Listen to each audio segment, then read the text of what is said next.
burn Christopher Dorner alive. Max, thanks so much for coming on. Thanks for having me. So we just heard the audio. We heard what the police department's saying. You outline it very well in your article, but what's really going on here? Well, I was listening to the police scanners at the time, so I heard them say, let's deploy the burners. I heard the open transmissions on KCAL 9 on Los Angeles that you played. Let's burn this MFer. They're basically saying, let's burn the suspect alive. So, you know, the San Bernardino County sheriffs are behaving like Groucho Marxists right now, because it was Groucho Marx who said, who are you going to believe, me or your two lying eyes? We know that they intended to burn Chris Dorner alive in the cabin, denying him any due process, or at least denying the possibility that he could have been taken alive. And by the way, this is a man who made serious allegations against the LAPD and could have testified to them. So they apparently killed him. I was listening at the time, and at the same time I was watching CNN, monitoring media, monitoring local newspapers like the Riverside Press Enterprise, like KABC, the local LA affiliate, saying that we will not tweet direct details of the standoff under the request of the San Bernardino County Sheriff. So I saw kind of a media self-censorship, and still we've seen no serious investigation by the mainstream media into how the fire was started. In fact, the Sheriff's Department has lied to the Los Angeles Times and claimed that there was a sustained firefight, a constant barrage of gunfire coming from Dorner. Now, I listened to those scanners, and the only report of any gunfire from inside the cabin was a single shot right after the burners were deployed, then ammo exploding inside from the heat, meaning probably Dorner had died and his store of ammo was blowing up. So they're lying, and the media is not investigating, and I consider this to be a cover-up. Right. Right, absolutely. You know, why, let's take it back to the live feeds and kind of that self-censorship. Why do you think that the media, you know, they were told obviously from the police, turn off the feeds, stop reporting on this. Why do you think they complied? Do you agree with that decision? Yeah, I mean, I haven't spoken to any of the reporters or editors who made this decision, but it seems to me there's a culture in American mainstream media of deference to power, and we can see it here at the Chris Dorner standoff. We can also see it in the fact that the New York Times and other major outlets held details of the legal memo that was leaked from the Obama administration detailing the Obama administration's secret assassination program, which has authorized the killing of American citizens. So we have a problem here that was exposed at Big Bear on a wintry mountain where Chris Dorner burned alive, of a culture of impunity among the police and a culture of deference to that culture among the media. No one really came out looking good from this. There certainly is a culture of cover-up, complicity with the media, deference to the political establishment, whatever they say. But what does this say about their complicity with the cover-up of this? I mean, and not only that, Max, but they're also going as far as to attacking anyone who's saying, look, obviously I heard the police scanner, they're saying let's burn this mother effer, they're saying let's deploy the burners, they're calling people conspiracy theorists, they're even saying, you know, you're a Chris Dorner apologist, a fan, if you're simply questioning what they're saying. What do you think about that?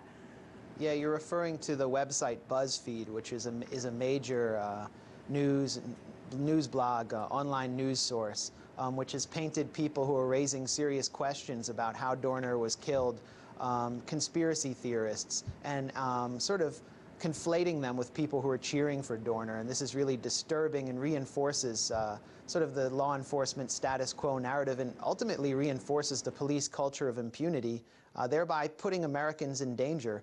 So I think these people, you know, who are trying to marginalize people like me who just simply listened to the transmissions, listened to the police scanners and heard what was clearly a plan to burn Dorner alive, as conspiracy theorists, are doing a major disservice.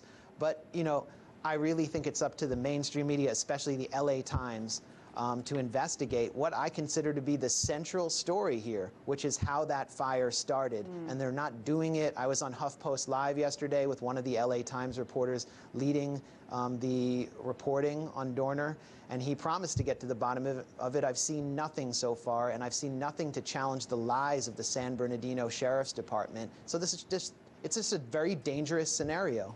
Right, and I mean, even if one reporter says, you know, he's committed to find the truth, of course, the top-down establishment of that organization might prevent that from happening. But I wanted to talk to you about just the overzealous response from the get-go. I mean, almost launching surveillance drone, gunning down 2 cars on mere suspicion, and now, you know, burning alive a suspect in a heavily forested area, letting this fire blaze for hours. What do you think about this overzealous, aggressive response just to find one person? Well, I listened to the scanners as the sheriff's deputies who had surrounded the cabin and isolated the media from the area carefully managed the fire. They had clear details, I think through remote-controlled reconnaissance vehicles that initially ripped down the walls of the cabin, on how the fire was progressing. And they understood that it had burned down the first floor, and then they wondered if Dorner was hiding in the basement, so they wanted to make sure it would burn him there if he was hiding there. They wondered what materials the basement ceiling were made out of, etc. And they were deeply worried that this fire could spread into the surrounding woods. I mean, if this had been summertime in LA, I could pretty much guarantee, because I lived there for 5 years, there would have been a wildfire. What it reminds me of, and the sheriffs were lucky this time, is the bombing of the MOVE compound, the radical black nationalist cult in Philadelphia, by the Philadelphia Police Department in 1986. They dropped C4 on a row house in West Philadelphia and burned 65 other row houses in the area. It was just a huge disaster. And so we just see the police culture of impunity and recklessness playing out again and again. This is just a window into something that people in Los Angeles and people in the inner city have to deal with every day. And the media, with its dereliction of duty, is allowing it to essentially continue unchecked. Absolutely. Thank you so much for coming on, shedding a light. We definitely need to keep asking questions, demanding answers. Max Blumenthal, investigative journalist at Alternet. Thanks a lot.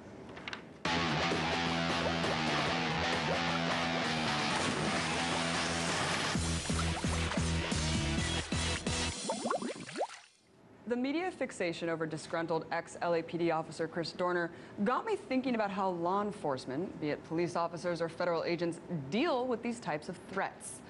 The tactics used against Dorner made me instantly think of WACO, Texas. And in case you're a younger viewer and you've never heard of the WACO massacre, let's take a look back at what happened.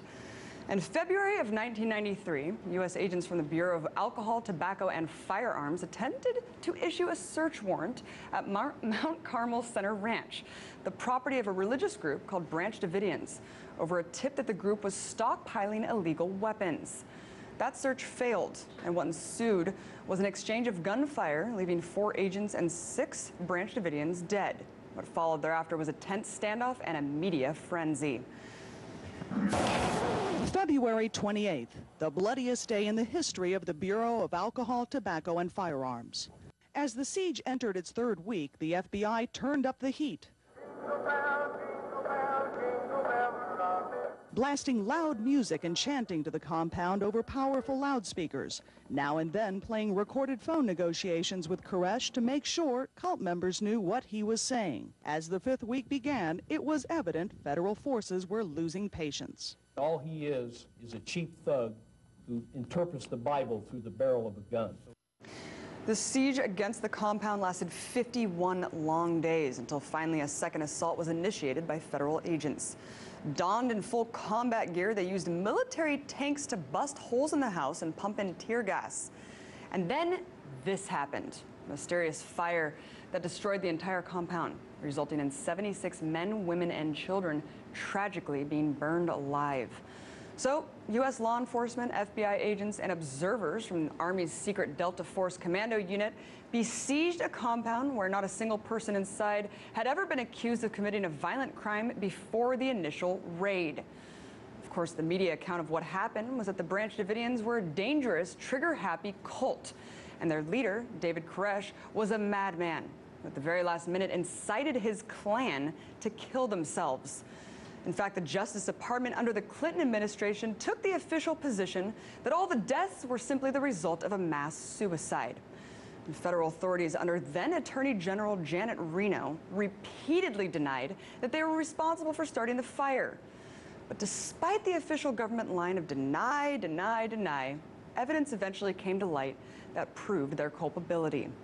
First of all, infrared video shot by the FBI flying over the compound in the days leading up to the massacre showed automatic gunfire being directed from the tanks before any shots were fired from the compound.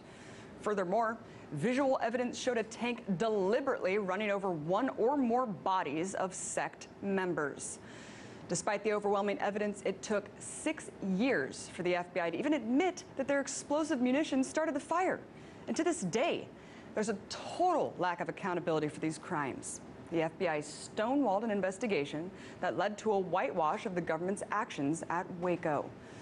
Interestingly enough, the FBI official accused of blocking the investigation, Thomas Kelly, was later tapped to serve as the lead investigator for the Joint Congressional Intelligence Panel, the same panel that whitewashed the role federal agencies played in the events leading up to 9/11.